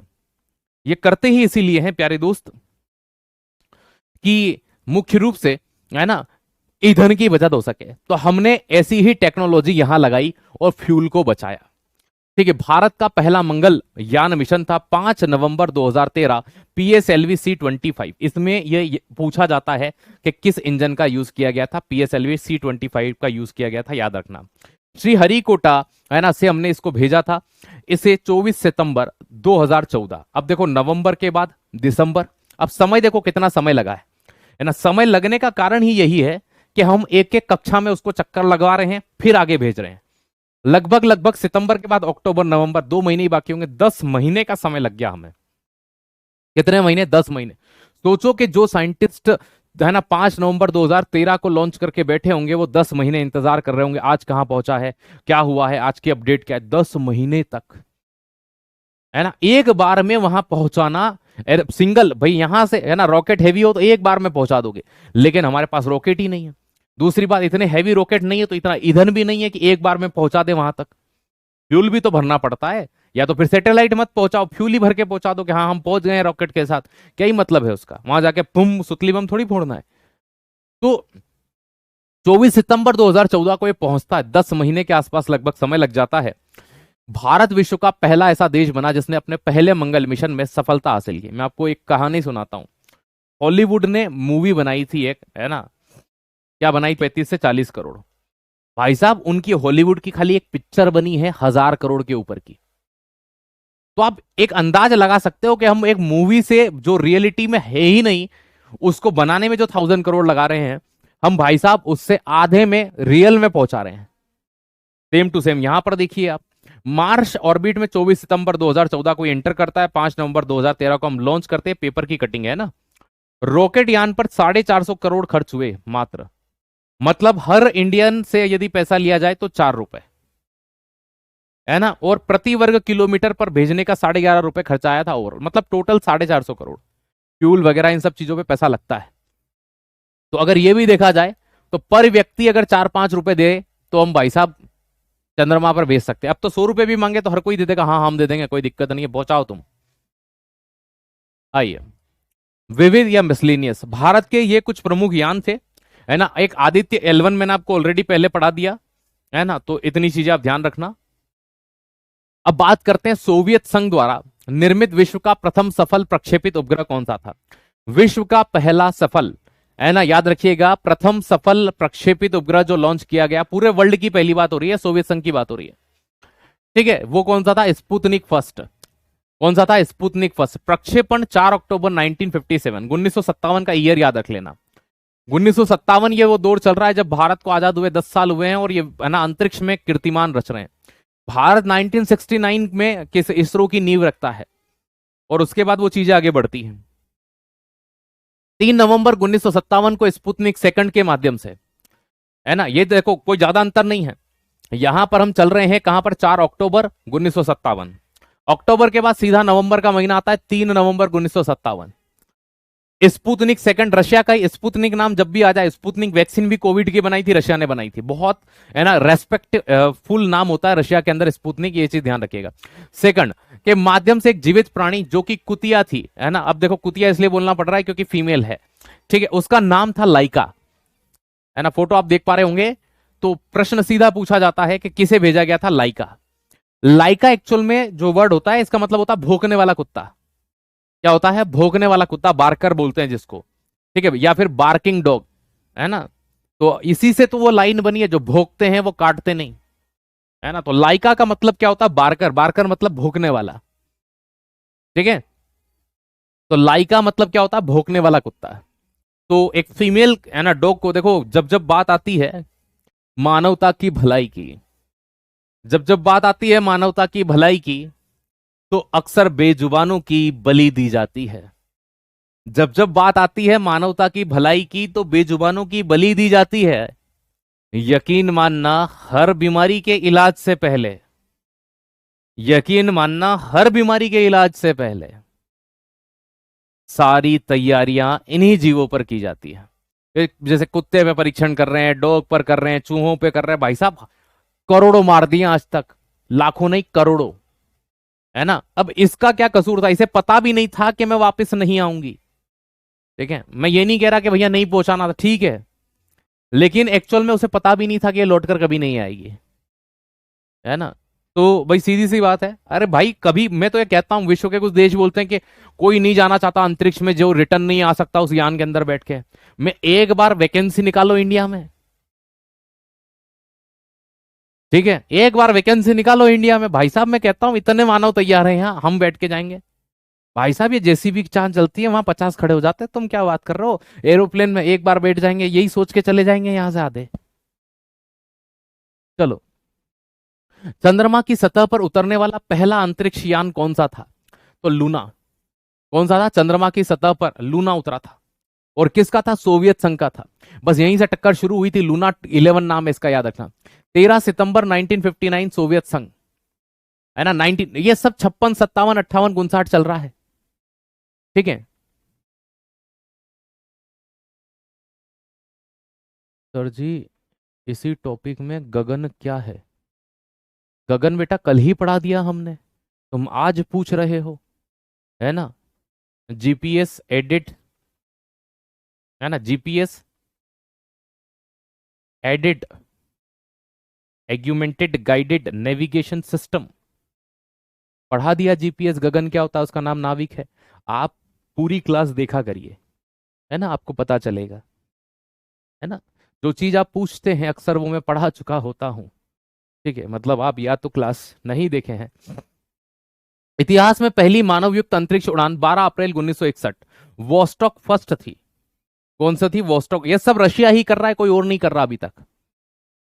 पहली बार मानव बैठ करके कोई गए थे 12 अप्रैल 1961, रशिया ही गया है। रशिया चांद पर पहले उतरने वाला पहला देश, यूएसए दूसरा देश, चाइना तीसरा देश, चौथा देश भारत, उसके अलावा कोई नहीं उतरा आज तक के इतिहास में। मानव अंतरिक्ष में ले जाने वाला पहला देश 12 अप्रैल 1961 कौन है? तो भाई साहब वोस्टॉक यान से गए थे। कौन है? सब रशिया है, सब में रशिया है, ठीक है। अगली चीज, भारतीय राष्ट्रीय अंतरिक्ष अनुसंधान समिति का गठन कब होता है? जब भाई साहब ये अंतरिक्ष में पहुंच गए हैं इंसान लेकर के, तब हम बन रहे हैं। गगन आज सुबह पढ़ाया था, हाँ ठीक है, आज सुबह हो गया है बेटा, ठीक है। जो पूछ रहे हैं उनके लिए आज सुबह 10 से 11 में क्लास हुई थी, गगन हो गया उस टाइम पे। चलो, है ना। तो भारतीय, ये मैंने आपको बताया था, इन स्कोपर कहते हैं उसको। यही आगे चल करके, है ना, 15 अगस्त 1969 को किस में कन्वर्ट हो जाता है? इसरो में बदल जाता है, जिसका हेडक्वार्टर कहां पर है? बेंगलुरु में, ठीक है। इस इंस्कोपर की स्थापना किसके नेतृत्व में? विक्रम साराभाई। इसीलिए विक्रम साराभाई को भारतीय अंतरिक्ष अनुसंधान संस्थान जो है ना, उसका प्रणेता मानते हैं हम लोग।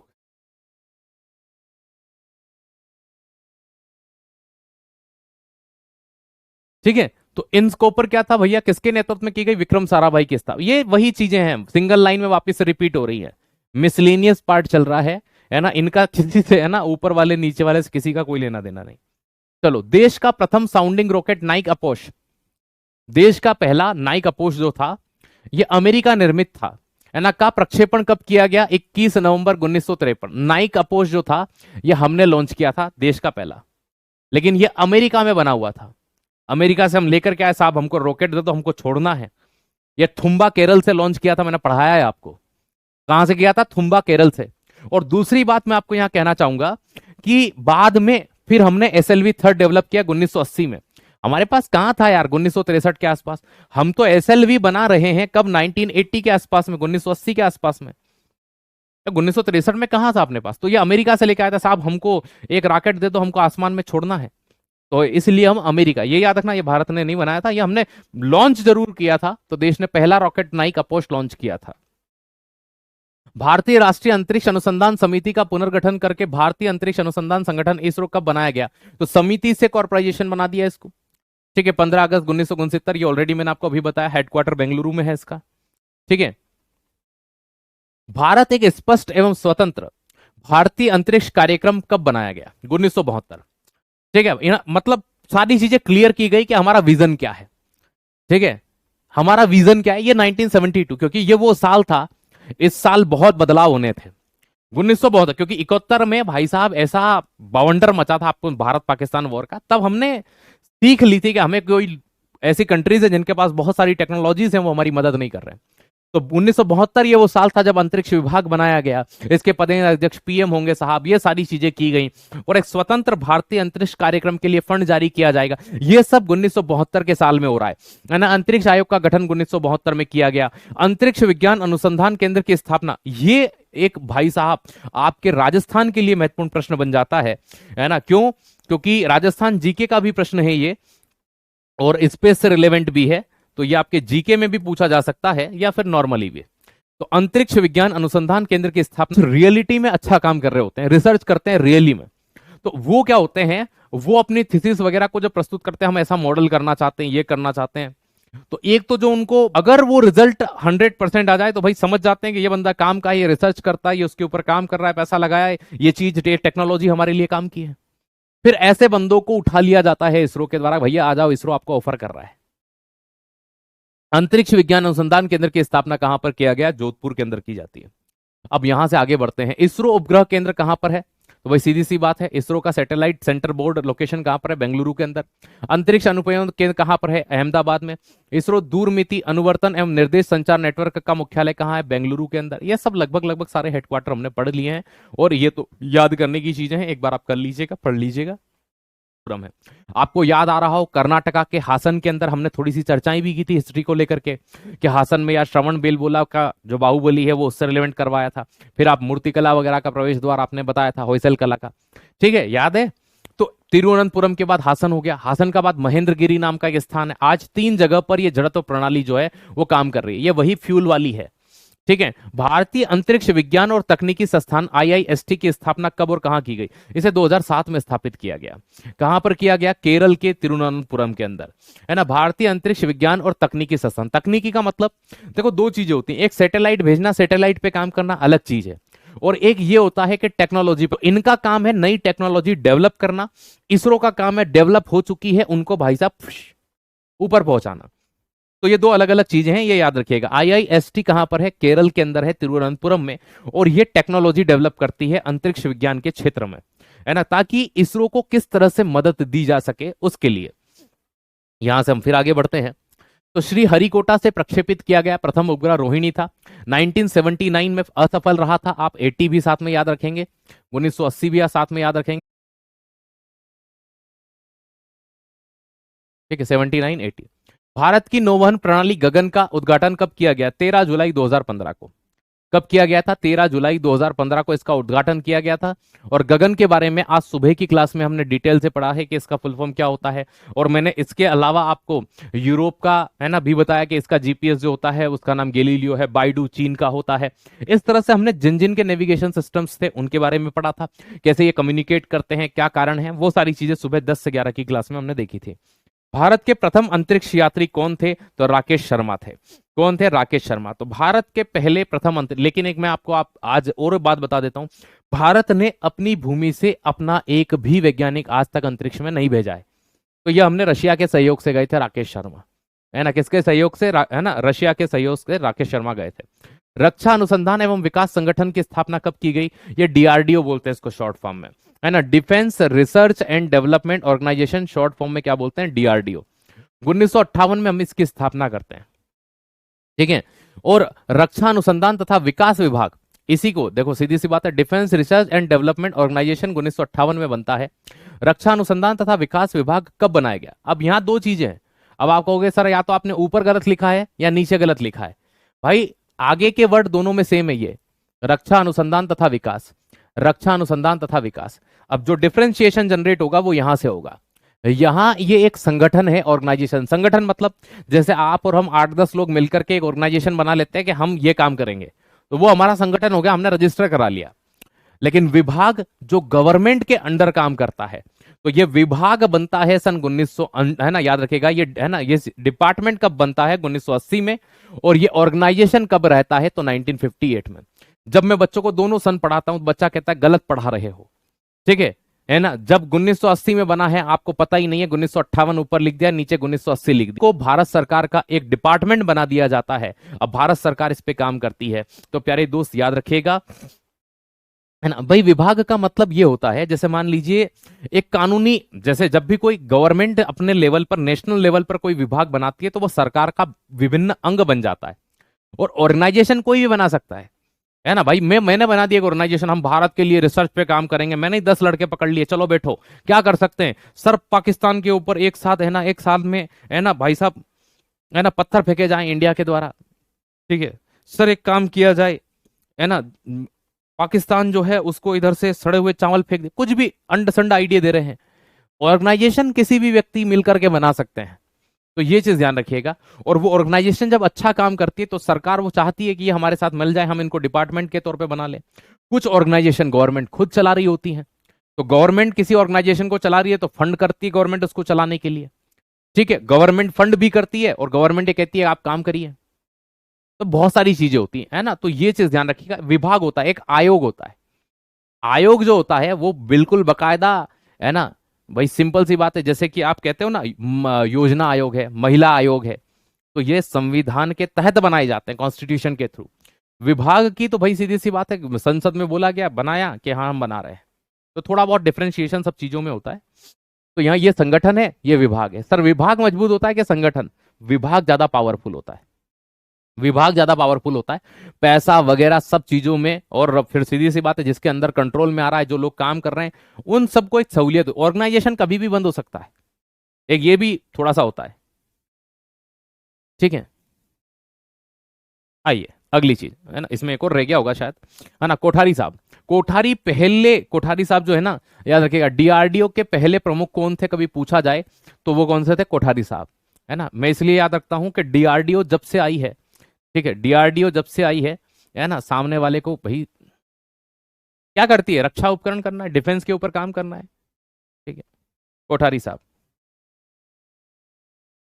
अगली चीज है, अंतरिक्ष में पहुंचने वाला प्रथम पुरुष यूरी गागरिन था, रशिया के थे। अभी सोवियत संघ ही चल रहा है, जब यूएस आएगा हम बता देंगे आपको, ठीक है, सोवियत संघ।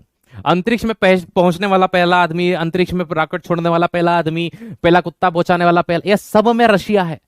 एंड आज जो बोलते हैं ना कि क्या है रशिया, भाई साहब आप सोच नहीं सकते वो है ना। रशिया इतना खतरनाक टेक्नोलॉजी रखता है ना। जब इस समय ये यूएसआर हुआ करता था, इसको तोड़ने की क्या कम कोशिश की गई, आज भी कोशिश करते हैं कि रशिया के टुकड़े कर दें, लेकिन भाई साहब कर नहीं पा रहे हैं, है ना। शाम दाम दंड भेद सूत्र सब लगा लिए। मतलब ये सोचिए आपकी, इतने विशाल देश में इतना बड़ा, अगर आज कोई रशिया के अलावा और कोई कंट्री होता ना उसको तोड़ देते, कोई और होता तो तोड़, इतने बड़े विशाल पैमाने पे यदि कोई कंट्री होता तो तोड़ देते, लेकिन सल्यूट है। अंतरिक्ष में पहुंचने वाला प्रथम पुरुष यात्री कौन था? यूरी गागरिन थे, 12 अप्रैल 1961, सोवियत संघ, ठीक है।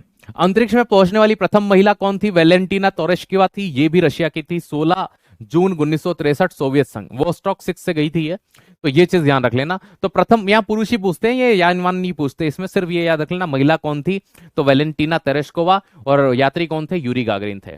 किस राष्ट्रपति ने 1963 में विश्व को यह भरोसा दिया कि वह 1970 से पहले चंद्रमा पर मानव को भेजेंगे? ये वो कहते हैं ना, तेरी जली ना भाई साहब, रशिया दे दनादन कर रहा है, तो ये ऐलान अमेरिकी राष्ट्रपति को करना पड़ा था 1963 में आकर के, है ना। उनका नाम था जॉन कैनेडी, है ना, जॉन एफ कैनेडी पूरा नाम था। इन्होंने ये बकायदा पब्लिक में आकर के बोला कि हम, है ना, अब देखो कब बोल रहे हैं, 1963 में, कि हम पहुंचा देंगे, है ना। किस राष्ट्रपति ने खुलेआम 1963 में कहा था? John Kennedy. उस समय ये जो थे ना जॉन कैनेडी, भाई साहब, ये एक तरह से मैं कहूं तो ये बड़े आज के समय में जो ट्रम्प पाकिस्तान का है ना जीजा बन के बैठा है ना, सेम कैनेडी 1963 के दशक में है ना पाकिस्तान का जीजा बन के बैठा था, सेम टू सेम कंडीशन थी कैनेडी की और ट्रंप की। ठीक है, आइए, चंद्रमा पर सफलतापूर्वक उतरने वाला पहला अंतरिक्ष यान कौन सा था? सर्वेयर था, है ना।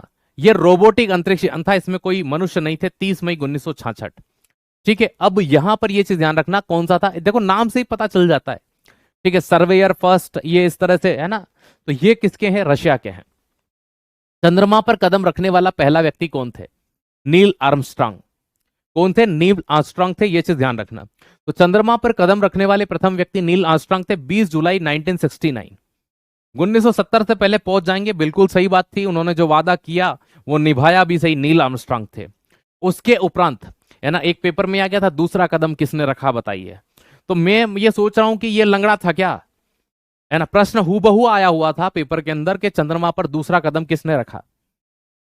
अरे भाई साहब, जब पहला इसने रखा होगा तो ये लंगड़ा तो होगा नहीं, तो दूसरा भी इसी ने रखा होगा। मतलब प्रश्न पूछना, वह दूसरा व्यक्ति कौन था जिसने चंद्रमा पर पहला कदम रखा, ये पूछना चाहिए था, क्योंकि वो भी तो पहला ही कदम रखेगा, दूसरी बार उतर रहा है ना। तो ये 3 आदमी गए थे, मतलब मैं तीसरे वाले को मतलब मैं महामूर्ख मानता हूं, उतरा ही नहीं वो।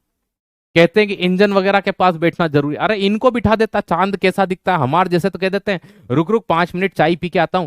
भाई साहब ये कंडीशन है अपने इंडिया, ये उतरा नहीं यार, क्या चीज थी, मतलब इनमें दोनों में से थोड़ी देर बाद किसी को बिठा देता, ले 5 मिनट वेट यार, मैं भी चांद दिखाता हूँ ऊपर से, नीचे से तो बहुत देखा है, अब यूं करके देख लेता हूँ। यही बोलो इनको। इसके उपरांत एडविन एल्ड्रिन जूनियर ने चंद्रमा पर कदम रखा। तीसरा कौन था? बाहर में जान दो, उतरा ही नहीं था, हम नाम क्यों पड़े उसका। तो चंद्रमा पर कदम रखने वाले पहले व्यक्ति नील आर्मस्ट्रांग थे, 20 जुलाई 1969। इन्होंने उतरते ही एक लाइन कही थी, ईगल आर लैंडेड, है ना। ईगल जो है वो उतर चुके हैं, है ना। इसके उपरांत कौन आए थे? Edwin Aldrin junior. प्रथम चंद्र अभियान की ऐतिहासिक तिथि क्या थी? है ना भाई, सीधी सी बात है, प्रथम चंद्रयान किसका? ये यूएसए का है ना, याद रखिएगा, अपनी बात नहीं कर रहे अपन, यूनाइटेड स्टेट ऑफ अमेरिका की बात कर रहे हैं, उसी पॉइंट में चल रहे हैं। तो प्रथम चंद्र अभियान की ऐतिहासिक तिथि 16 से 24 जुलाई 1969 थी। इस मिशन के यात्री में नील आर्मस्ट्रांग थे, है ना, एडविन एल्ड्रिन जूनियर थे और माइकल कॉलिंस थे। कौन थे? Michael Collins. ये आदमी नहीं उतरा था नीचे, ये चीज ध्यान रखना। कभी पूछ ले कि चंद्रमा पर गया और उतरा नहीं, वो आदमी कौन था, तो माइकल कॉलिंस था। नील आर्मस्ट्रांग मत लगा देना वहां। ठीक है, ये 2 आदमी ही उतरे थे, तीसरा ये नहीं उतरा था। ठीक है, क्या नाम था इसका? Michael Collins. ठीक है, चलो। नील आर्मस्ट्रांग द्वारा चंद्रमा पर कहा गया प्रथम वाक्य क्या था? The eagle landed. ये लाइन मैंने अभी आपको जस्ट बताई, है ना, एग्जाम्स में रिपीट रहती है लाइन कि भैया क्या कहा था उन्होंने उतर करके। तो द ईगल लैंडेड क्या कहा था? किससे गए थे? यान भी बहुत पूछा जाता है, तो याद रखना अपोलो 11 से। कि सर 11 क्यों कह रहे हैं? अपोलो 11 इसलिए कह रहे हैं कि इसके पहले कई अपोलो फेल हो गए, तब जाकर के इस अपोलो से पहुंचे हैं। तो प्रथम चंद्र अभियान की ऐतिहासिक सफलता किस प्रक्षेपण यान? अपोलो 11 बोलते हैं इसको, है ना, 11, अपोलो 11, 11 है वो, 2 नहीं है, 11, अपोलो 11। कहानी समझ में आ रही है कि नहीं आ रही, कि ऊपर से जा रही है? देखो सोचने वाली बात थी यार, जो 1969 में एक बार 3 आदमी को लेके चला गया, भाई साहब 2026 तक वो फिर दोबारा क्यों नहीं गया है यार?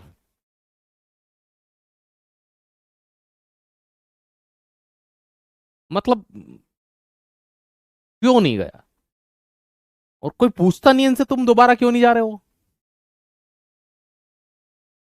हाँ, ये जीके के ही हैं, तुम्हारे जनरल नॉलेज के ही, स्टैटिक जीके के, है ना, मिसलेनियस जो होता है ना, कभी देखना वहां सब मिल जाएंगे ये।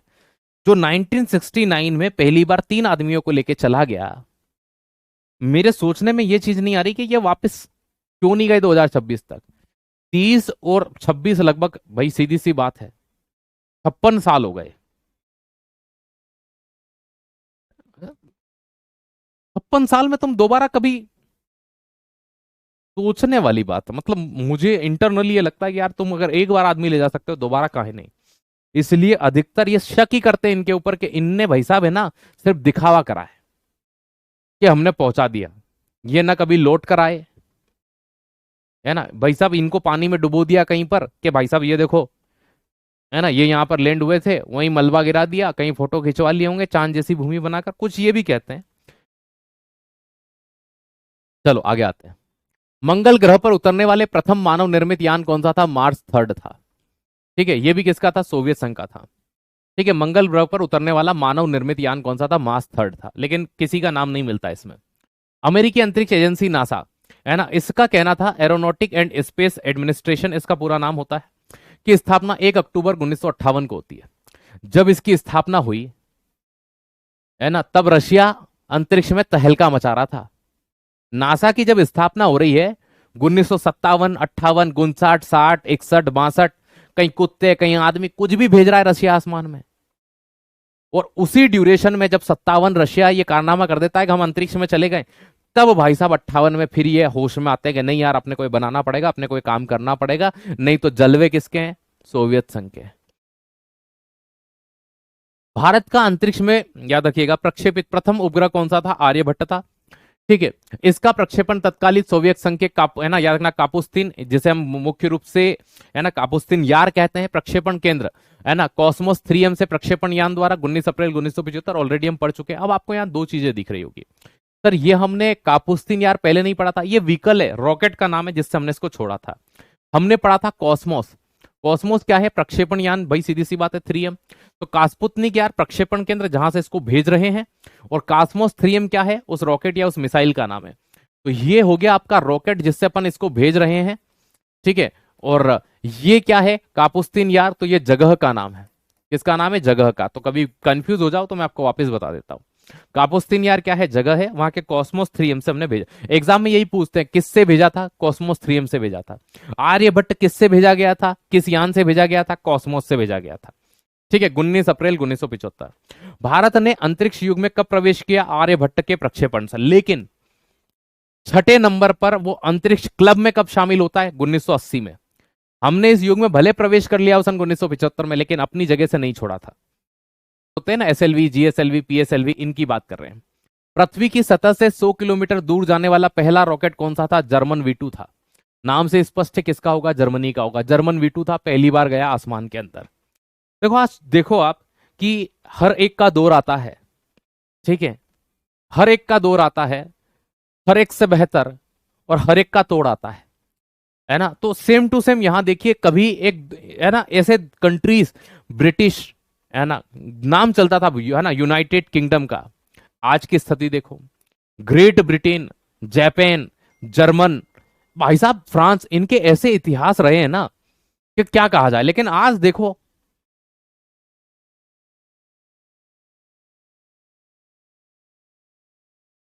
14 जून 1949।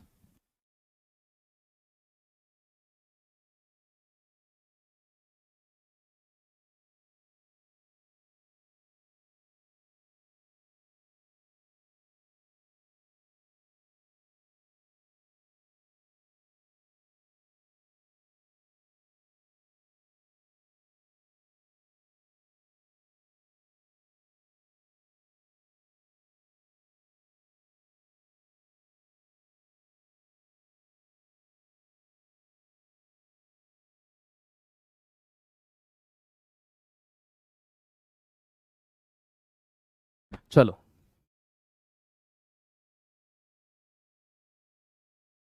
बहुत क्लीनियस नहीं पढ़ा पाता फिर, है ना। मैं फिर उतना ही पढ़ा था जितना सिलेबस का पार्ट है, क्योंकि हिंदी इंग्लिश लिखने में आप खुद भी जानते हो, न इतना डिटेल के साथ में फिर एक्सप्लेनेशन होता है, जो एक्स्ट्रा चीजें चल रही हैं, तो हर एक चीज का क्या होता है? लिमिटेशन होता है ना फिर। 14 जून 1949 ईस्वी को विशेष रूप से डिजाइन किए गए अमेरिकन V2 अंतरिक्ष यान से किस जानवर को अंतरिक्ष में भेजा?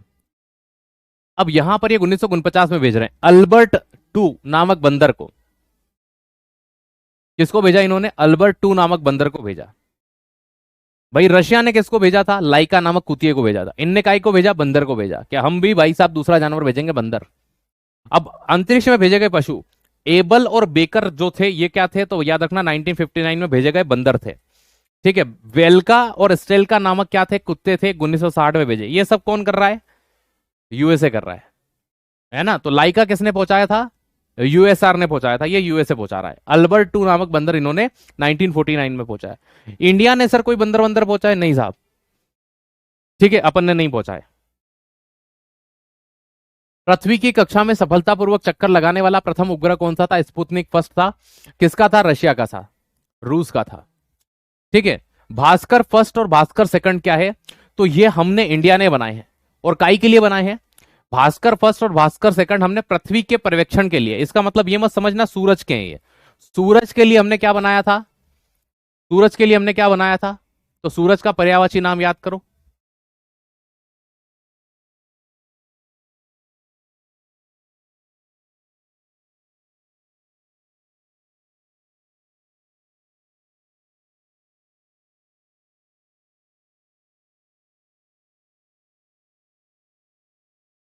जानवर अंतरिक्ष में कैसे गए? वो अंतरिक्ष ने ऐसे जानवर बंदर देगा, आजा आजा आजा, तो वो, है ना। हाँ, आदित्य एल 1। अरे सूरज के लिए आदित्य एल 1 पहुंचाया है, रोहिणी नहीं, आदित्य एल 1, है ना। तो ये पृथ्वी पर्यवेक्षण के लिए हमने कौन से पहुंचाए? भास्कर फर्स्ट और भास्कर सेकंड, ये भारत के हैं।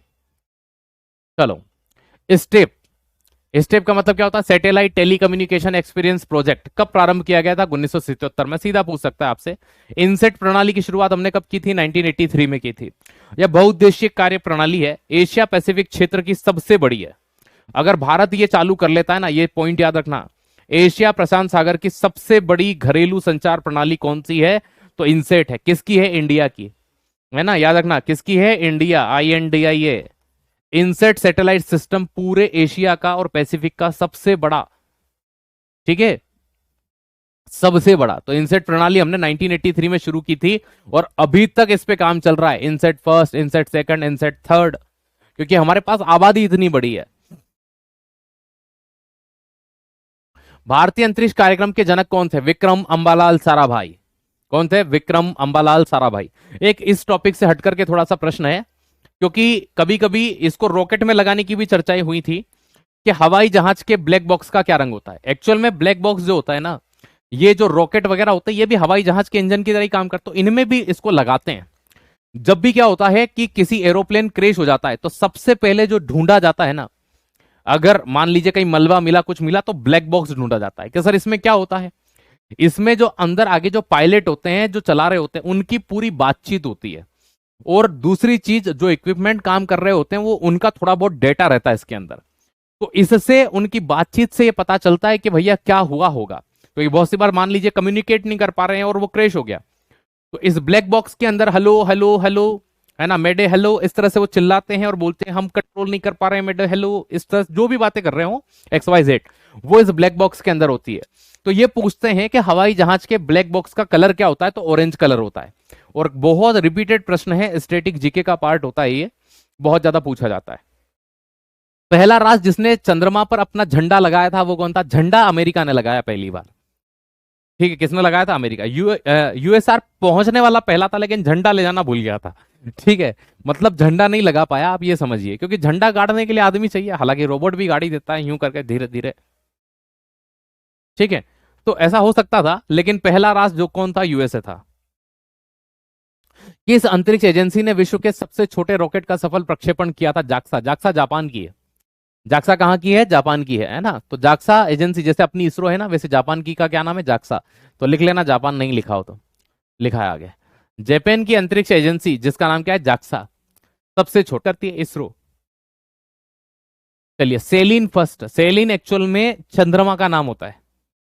ठीक है, क्या नाम होता है? चंद्रमा का। क्योंकि आपने एक एलिमेंट का नाम पढ़ा हो कभी, एक अधातु होती है जिसका नाम है सेलेनियम। सेलेनियम एक नॉन मेटल है ना, 118 तत्वों में से एक है, P ब्लॉक का एलिमेंट है। तो चंद्रमा को लैटिन लैंग्वेज में सेलिन कहते हैं, है ना। तो इसी से इन्होंने वर्ड लिया होगा, या जापानीज में भी हो सकता है चंद्रमा को सेलिन कहते हो। तो सेलिन फर्स्ट जो था, ये जापान का चंद्रमा के लिए पहला था। लेकिन ये चंद्रमा के पता नहीं कुछ ना कुछ गड़बड़ चल रही है, कभी रॉकेट फेल हो रहा है, कभी कुछ हो रहा है, कभी कुछ हो रहा है। IRNSS के रूप में स्वदेशी GPS स्थापित करने वाला भारत विश्व में किस क्रम का राष्ट्र बन गया? 5वां राष्ट्र बन गया। अमेरिका के पास खुद का GPS है ना, IRNSS। ये हमारा वो उपग्रह है, सैटेलाइट है, उसके बेसिस पर हमने नाम क्या रखा है? तो गगन नाम रखा है। उसको क्या कहते हैं वर्तमान में? नाविक कहते हैं। 4 ही ऐसे देश है, रशिया है, चाइना है, जापान है और एक US है। USA का पूरे वर्ल्ड में यूज होता है लगभग लगभग। रशिया, जापान और चाइना। चाइना अपने देश के अंदर GPS यूज नहीं करता, वो अपना ही यूज करता है, याद रखिएगा। है ना। तो अमेरिका, रूस, चीन और जापान। अब यहां पर आपके माइंड में आ रहा होगा सर आपने तो वहां सोवियत संघ का भी पढ़ाया था। भाई एक चीज समझना, जीपीएस स्थापित करना अलग चीज होती है। भारत विश्व में जीपीएस स्थापित करना अलग भी होंगे जिन्होंने कहा नहीं हम हमारा जीपीएस है लेकिन आपके सैटेलाइट से इन्हें कनेक्ट कर दो, तो खुद का कहां हुआ। अंतर समझे दोनों के अंदर। सैटेलाइट भी खुद के, टेक्नोलॉजी भी खुद की, जीपीएस भी खुद का। तो ऐसे चार ही देश हैं, ऐसे चार ही देश हैं। ठीक है। तो ये जो हम बात करते हैं यूरोपियन यूनियन की, इन लोगों ने भाई साहब थोड़ा बहुत अमेरिका का योगदान ले रखा है उसके अंदर। तो 100% हम उनको शामिल यहां पर नहीं करते हैं। यहां पर एक वर्ड लिखा है स्वदेशी, मतलब जिनकी खुद की सैटेलाइट है, खुद की सारी टेक्नोलॉजी है और ये सारी चीजें। मैं तो कहता हूं आने वाले समय में इंडिया को इसके ऊपर और काम करना चाहिए। और जो आज गूगल मैप इंडिया में चल रहा है उसकी जगह हमें किसका, भैया हमारे सिस्टम का। इसीलिए तो आज चाइना के अंदर भैया सोशल मीडिया उसके खुद का है। सुनना, किसी भी देश को बर्बाद करना है ना तो वहां के सोशल मीडिया को कंट्रोल कर लो। बहुत इजी है लोगों को मैनिपुलेट करना। आपको मैं एक चीज बताता हूं, आप मुख्य रूप से फेसबुक है ना और यूट्यूब इंस्टाग्राम पर देखिएगा, इंडिया के बारे में वर्ल्ड लेवल पर अच्छाइयां कम और बुराइयां ज्यादा बताई जाती हैं। ठीक है। ट्रेंडिंग में आ जाते हैं वो वीडियो जो इंडिया को बुरा दिखाते हैं, है ना। ट्रेंडिंग में आ जाती हैं वो पोस्ट जो इंडिया के खिलाफ बोलती हैं। और जो अच्छा बोलने जाता है ये एक्चुअल में सब कंट्रोल का कमाल है। आप यूएसए के खिलाफ कुछ बोल के देखिए, देखें लगातार पोस्ट अगर 15 20 25 और आपकी एक पोस्ट वायरल हो जाए, आपका अकाउंट की रीच जाना खत्म करवा देंगे वो। तो ये कंट्रोल होते हैं। चलो इसी के साथ ये पार्ट यहां पर कंप्लीट होता है। और जैसा कि मैंने कहा था 1.5 घंटे का हमारा सेशन रहेगा और 1.5 घंटे में हमने इसको कंप्लीट किया।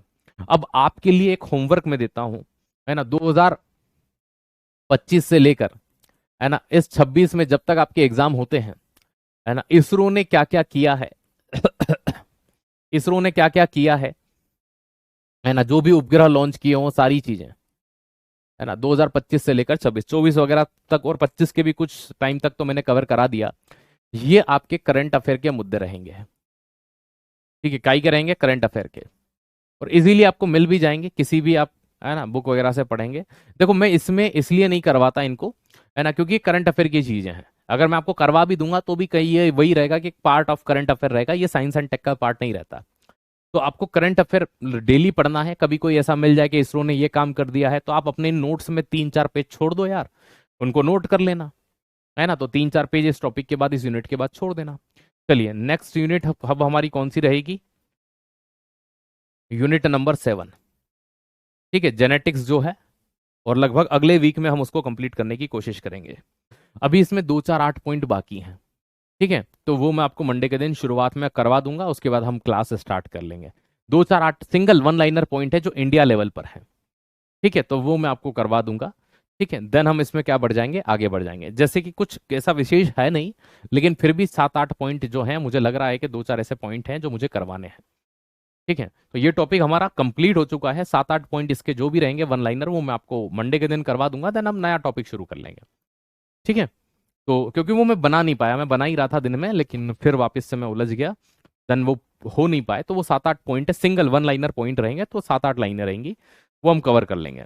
ठीक है, थैंक यू सो मच आज के लिए। जय हिंद, जय भारत। हमारी टोटल कंप्लीट हो चुकी है 6 यूनिट, और इस महीने में हमारी 7 यूनिट हो जाएंगी पूरी।